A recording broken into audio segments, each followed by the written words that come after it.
Hey, it's technology expert Burton Kelso here with another tech tip to help you get the most out of the technology in your life. We all deal with computer problems, and it sucks when you have to call the IT guy. But did you know there's some steps that you can take before you call in the big guns?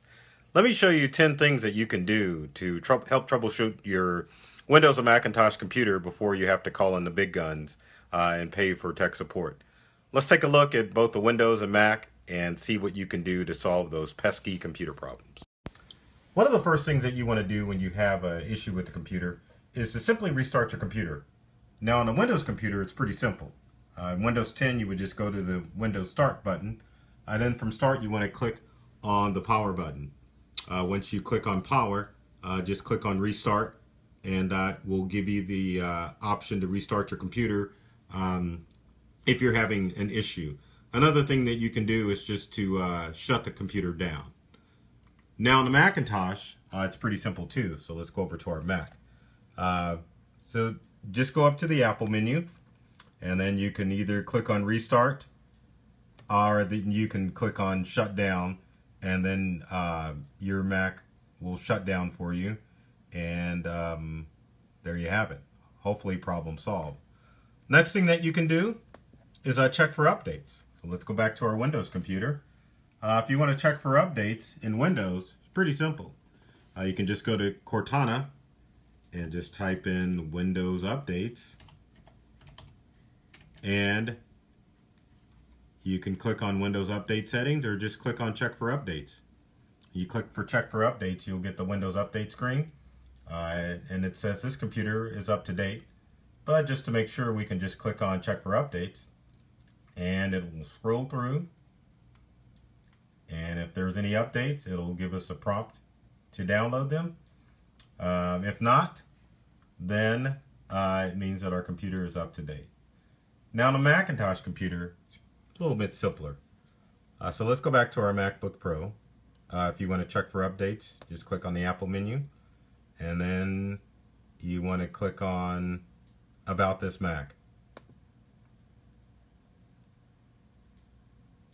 And it'll give you the option for software update. So you can just click on that, and it'll take you to the App Store, and then if there's any updates, it'll download them for you. And as you can see on this Mac, there's no updates available. And it also gives you a comprehensive list of the updates that have downloaded in the past 30 days. Now let's say my computer is running too slow. What can I do?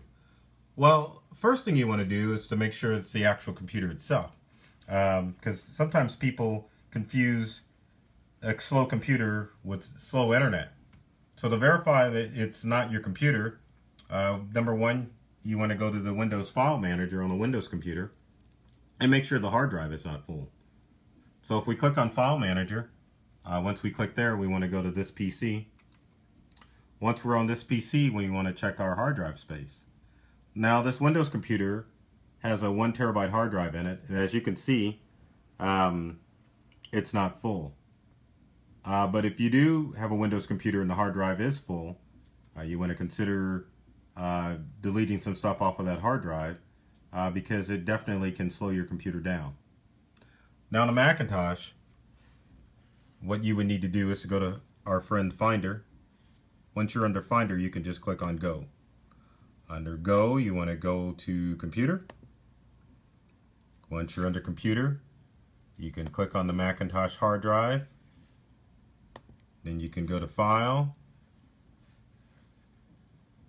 Or the easier thing to do is just to right-click on your Mac and then just Get Info. Once you read the Get Info, it tells you what the capacity of your Mac is. So this Mac only has a 250 gigabyte hard drive, and we still have 213 gigabytes available. Now on a Mac, you will get a warning message saying that your Macintosh hard drive is full, so it will alert you if you're running low on hard drive space. Another thing that you can check if you think your computer is running slow is startup items. So on a Windows computer, what you would do is go back to Cortana, and then you can type in msconfig, which is short for Microsoft System Configuration. And as you can see with Cortana, it's pretty smart. It knows exactly what I'm looking for. So we want to click on the system configuration utility. And then we want to make sure that there's not a lot of items under startup. So let's click on our startup tab and then open Task Manager. Once Task Manager opens, then you'll get a list of all the programs that starts with Windows. And here's our Task Manager. If we go to details, we can kind of see what's running and what processes are going. But to disable them, let's go ahead and close our Task Manager. We can go to boot and tell it to boot in the safe mode and see if that's the problem with items loading up in Windows. We can also go through and hide some of the Microsoft services and disable some of the regular Windows services that are starting up with Windows as well. A little complex, but if you're feeling brave, you can definitely go here and disable items under the system configuration. Now on a Macintosh, it's a little bit simpler. What we would do is go to our Apple menu, and then we want to go to System Preferences. Under System Preferences, we want to go to Users and Groups. And then let's go to Login Items. And under Login Items for my user, this shows me everything that starts up automatically when I start my Mac. And with both Windows and Mac, less is better. So the less items that are checked, the more clean my Mac is going to be, and the faster it should run. Now another thing that people think will slow down a computer is the internet. So how can we check our internet speed? Well, for both Windows and Mac, there's a handy utility called Speed Test. And what Speed Test will do is we'll check our internet speed to see how fast our internet is. It's pretty simple. You just go to a browser, type in speedtest.net. Once the page opens, you click on Begin Test, and then the speed test will start running and tell us how fast our internet is. Now another problem that can occur with the computer, and let me go back to our speed here. Internet speed here is about 54 megabits per second download speed, which is pretty darn good. What you want to achieve as far as internet speed is anything that's 5 megabits, well actually I would say 3 megabits or slower, you're going to experience slow internet speeds. Now a slow upload speed is okay, but the download speed that we currently have is great.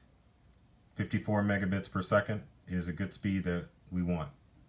A download speed, 5 megabits is good. But again, anything around 1 to 2 megabits per second on your download speed is going to translate to a slow computer. So you definitely want to make sure that you're above 5 megabits at least as far as your download speed for internet. So let's say that my computer keeps restarting automatically.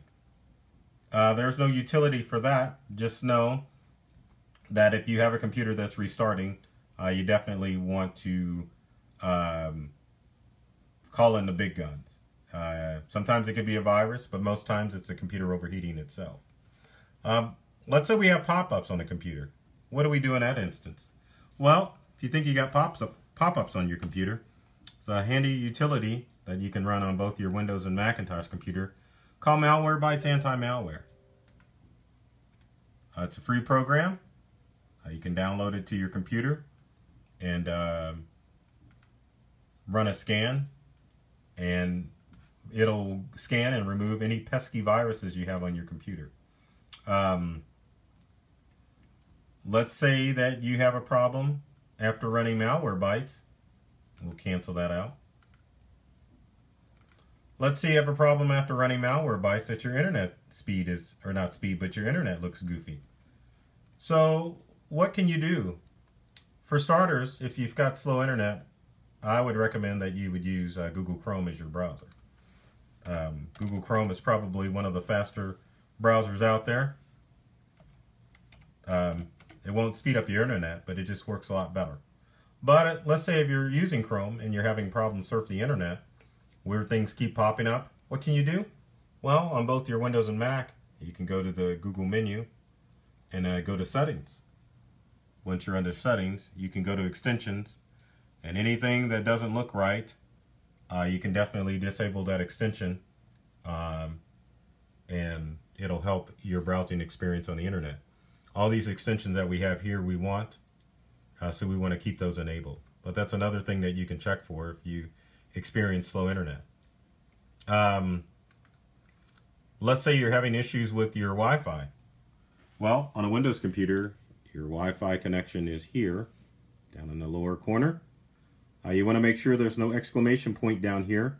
But if your Wi-Fi is acting spotty, you can definitely right-click on the Wi-Fi and then click on Troubleshoot Problems.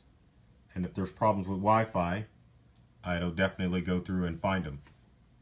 On a Macintosh, there's no utility to run, but you can definitely go to your airport settings on your Mac and click, and you can turn Wi-Fi on or off, and it should disconnect from your Wi-Fi, and it should reconnect automatically to your Wi-Fi. If you have further problems with Wi-Fi, you definitely need to call in the big guns and make sure that they get your computer taken care of. So let's say your printer doesn't work. Well, that's a pretty easy fix. For a Windows computer, if we go back to Cortana, you can just go to Printers, and it'll pull up Devices and Printers. One of the common problems that people will do with a printer is to print multiple jobs over and over again. But to make sure you don't have any jobs in your print queue, you need to go to Devices and Printers, and then double click on your printer. What that will do is bring up the printer options. For this HP, we can click on See What's Printing, and it'll bring up the printer queue. And as you can see, there's nothing in there. But if you've got a ton of documents in there, you want to delete those out, restart the computer, and then try to print again. If you still can't print after clearing out the print queue and restarting, you definitely need to call in an IT professional to get that taken care of. For Macintosh, it's pretty much the same thing. We want to go to the Apple menu. Let's go to System Preferences. Under System Preferences, there's Printers and Scanners. Double click on that. Give it a few seconds, it'll pop up. But Macs, you get the printer option, or the Bounty printer, if your printer does not print. But for now, we can go to Open Print Queue, and it'll show you that there's nothing in here. And of course, this printer's not connected because this is for a different location, but that's okay. But yeah, it's pretty much the same method for a Macintosh computer as well. But that's pretty much it. Those are the common problems that most people experience with their computer. Hopefully these tips will help you figure out what to do if you're experiencing problems with your computer. As always, if you've got comments or questions, leave them in the comments section below. I'll be more than happy to answer any questions you might have about some of the computer issues that you may be experiencing. Obviously, if they're too complex, you'll have to call in the big guns, like calling us here at Integral. You can check us out and check out more tip videos like this on YouTube. Our YouTube channel is Integral On-Site and Online Tech Support. You can also check us out all over social media. We're on Facebook, LinkedIn, Twitter, Pinterest, and Instagram. And as always, take care of yourselves and do many things to make you smile.